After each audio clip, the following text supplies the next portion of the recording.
Bonjour à tous, on se retrouve pour une nouvelle position avec ici le trait pour les noirs. On est du côté noir, hein. Alors la combinaison n'est pas immédiate, hein, elle n'est pas dans cette position exactement.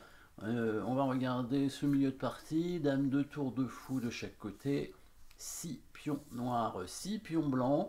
Ici les noirs vont trouver de quoi utiliser leur activité un petit peu de pièces, hein, avec la tour sur la colonne ouverte, le fou bien placé sur une belle diagonale ici. Alors même si la dame n'a pas bougé, elle pourrait arriver à tout moment éventuellement vers l'aile roi, hein. Et le fou de case blanche qui va jouer ici et qui va créer une petite déviation, donc un petit échange intéressant. Un joli coup de fou ici, le coup fou à 4 qui est un bon coup pour dévier la dame.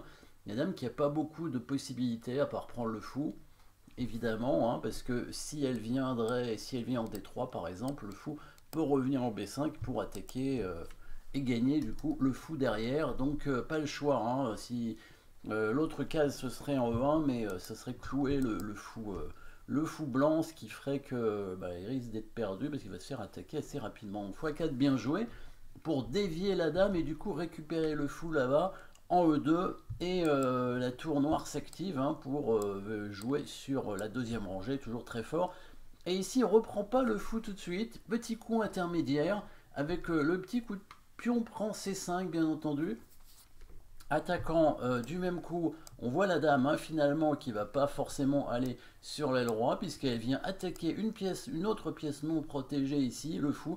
Le problème des blancs ici, hein, leurs pièces ne sont pas protégées dans cette position, aucun des fous n'est protégé et le roi blanc est mal placé sur une diagonale ouverte aussi, donc dès que la dame prend le fou c'est échec, hein, et ensuite la tour serait perdue. Donc ici pas beaucoup de possibilités pour les blancs, hein. De toute façon les deux fous sont attaqués, il faut en défendre l'un des deux. Il préfère garder son fou de case noire, il reprend avec le pion, voilà, les autres coups sont pas forcément mieux, hein, dans toute façon. Donc pion prend ici, et les noirs simplement prennent le fou. Voilà, ils sont contents parce que maintenant les blancs quand même ont affaibli considérablement leur structure de pion avec des pions isolés ici. Toujours une pièce non protégée, hein, puisqu'elle est protégée qu'une seule fois et attaquée une fois. Une tour très active ici sur la deuxième rangée.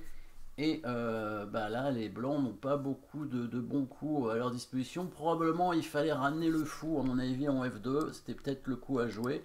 Voilà, fou F2. C'était un coup défensif, mais les blancs maintenant jouent la défense, hein, dans cette position. L'activité est pour les noirs. La structure de pion est même meilleure pour les noirs. Donc la tour sur la deuxième rangée, le fou, toutes les pièces noires sont pas trop mal. Bon, il n'y a que la tour en C8, mais qui vise un pion, mais qui est bien protégé quand même. Voilà, avantage noir, mais rien encore de fait avec ce coup fou F2. Évidemment, pour qu'il y ait une combinaison, il faut que l'adversaire fasse une erreur quand même, hein.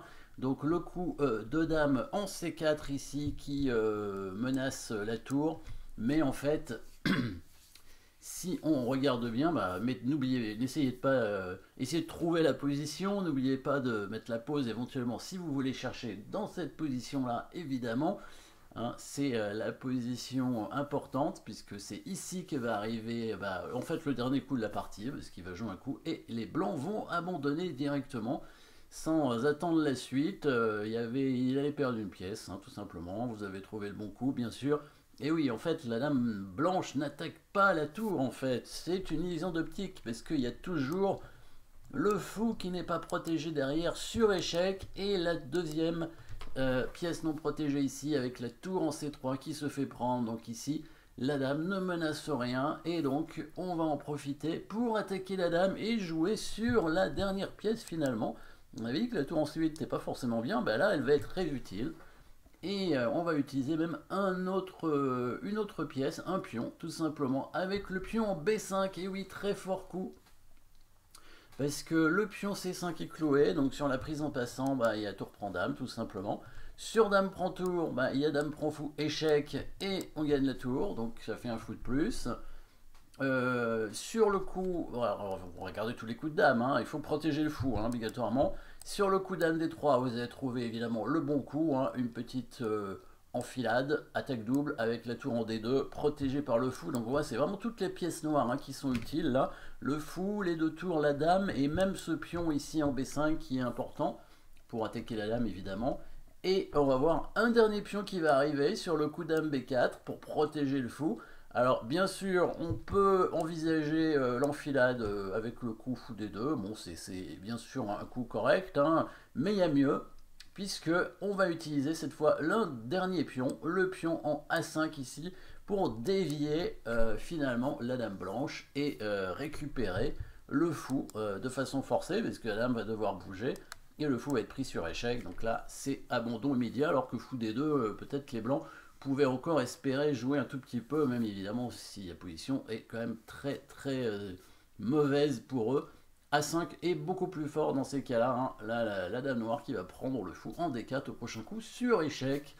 Et donc les blancs abandonnent tout simplement.